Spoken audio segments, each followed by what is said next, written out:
યુવાધનને બરબાદ કરી નાખતું દારૂ અને ડ્રગ્સનું ભાવનગર સહિત રાજ્યભરમાં બેરોકટોકપણે ખુલ્લેઆમ વેચાણ થઈ રહ્યું હોય આ મામલે કોંગ્રેસ દ્વારા રાજ્યવ્યાપી આંદોલનનો પ્રારંભ કરાયો હતો, જે અંગેની વિસ્તૃત માહિતી ભાવનગર શહેર કોંગ્રેસ કાર્યાલય ખાતે યોજાયેલ પત્રકાર પરિષદ વેળા સેવાદળના મહિલા આગેવાન દ્વારા અપાઈ હતી. પ્રસ્તુત છે આ પત્રકાર પરિષદના કેટલાક જરૂરી અંશો.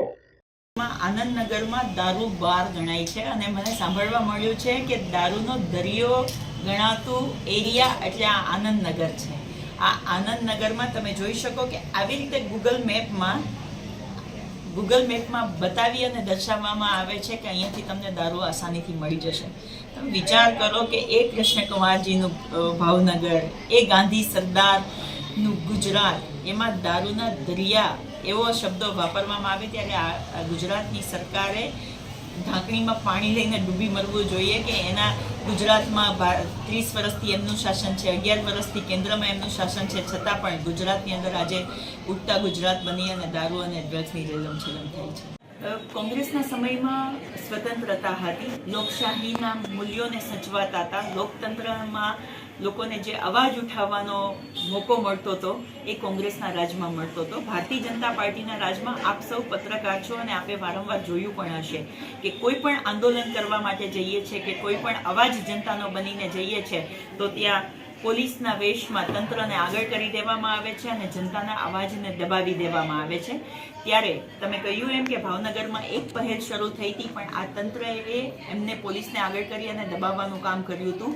પણ આજે તો હવે જનતાનો અવાજ બની અને જ્યારે કોંગ્રેસ પક્ષે રાજ્યભરમાં આ મુદ્દાને ઉઠાવ્યો છે તો અમે ચોક્કસથી નિર્ણય લઈને નીકળ્યા છે કે જેલ ભરે, લાઠીઓ થાય કે પાણીની બોછાર લગાવે કે કાંઈ પણ કરે, પણ જનતાનો અવાજ બનશું અને ગુજરાતના જે ગાંધીજી અને સરદારના મૂલ્યો જે હતા એને ફરીથી પ્રસ્થાપિત કરશું અને ગુજરાતને દારૂ અને ડ્રગ્સ મુક્ત કરીશું. આવેદન બાદ અમે વારંવાર અમારી જે રજૂઆત હશે એ એસપી ઓફિસમાં કરીશું અને ચોક્કસથી જ્યાં સુધી દારૂ વેચાતો બંધ ના થાય, બુટલેગરો તમે જુઓ તો ખરા, બુટલેગરોની તાકાત એ છે કે જેલમાં બેઠા બેઠા પત્ર લખી શકે છે કે આ ધારાસભ્યને મારો હપ્તો જાય છે.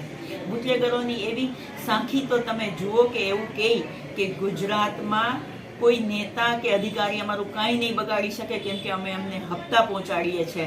તો એ આ બુટલેગરોને બાનમાં લેવાના, એમને સજા કરાવવાનું કામ છે એ અમે વિપક્ષની રીતે કરીશું અને એ બુટલેગરો નહીં પકડાય ત્યાં સુધી અમારો અવાજને અમે બુલંદ બનાવીશું. કોંગ્રેસની એક વિપક્ષ તરીકે ફરજ આવે છે કે જ્યારે સત્તા ડર પેદા કરે છે ત્યારે લોકોનો, જનતાનો અવાજ બનવું એ વિરોધ પક્ષનું કામ છે અને એ અમે કરી રહ્યા છે. આપણા ગુજરાતની અત્યારે પરિસ્થિતિ એવી છે કે જનતા તો શું 182 ચૂંટાયેલા પ્રતિનિધિઓને પણ બોલવાનો અધિકાર નથી. એ સમયમાં કોંગ્રેસે વિરોધ પક્ષનું કામ કર્યું છે અને આજે જે ગુજરાતની અંદર ડ્રગ્સ, દારૂનો જે વેપલો થઈ રહ્યો છે, આ પ્રાઇવેટ કોર્ટો જે આપી દીધા છે, એ પ્રાઇવેટ કોર્ટો ઉપરથી સૌથી મોટો વેપાર છે એ ડ્રગ્સનો થઈ રહ્યો છે. ત્યારે અમે લોકો મજબૂત બન્યા છે કે જનતાના અવાજને ઉઠાવીએ અને લોકોના જે ઘર વિખેરાઈ રહ્યા છે એ ઘરને સાચવવા માટે થઈ અને આજે અવાજ બન્યા છે. ત્યારે આજે ગુજરાતની ભાવનગરની તમામ મહિલાઓ સાથે મળી અને આવેદનપત્ર એસપીને આપવા માટે જઈ રહ્યા છે અને એ આવેદનમાં ચોક્કસથી કહીએ છીએ કે આ ભાવનગર તો એ શહેર છે કે જ્યાં કૃષ્ણકુમારસિંહજીએ મહિલાઓને સારું શિક્ષણ આપ્યું હતું અને મહિલાઓને સશક્તિકરણ કરવા માટેના પગલાં ભર્યા હતા. એ સમયની વાત હતી. તો આ સમયમાં એ જ ભાવનગરની અંદર કોર્ટ નજીક હોવાથી જે દારૂના અડ્ડાઓના લોકેશન લાઈવ તમને ગૂગલ પર મળી જાય છે, એવા દારૂના અડ્ડાઓ ભાવનગરમાં બંધ થાય, મહિલાઓને સુરક્ષા મળે અને આજનું જે યુવાધન છે ડ્રગ્સ તરફ ધકેલાઈ રહ્યું છે એમાંથી પાછું બહાર આવે અને એમને રોજગારી મળે અને કામ પરત ફરે. એના માટે આ એક આવેદનપત્ર દેવા માટે જઈ રહ્યા છે.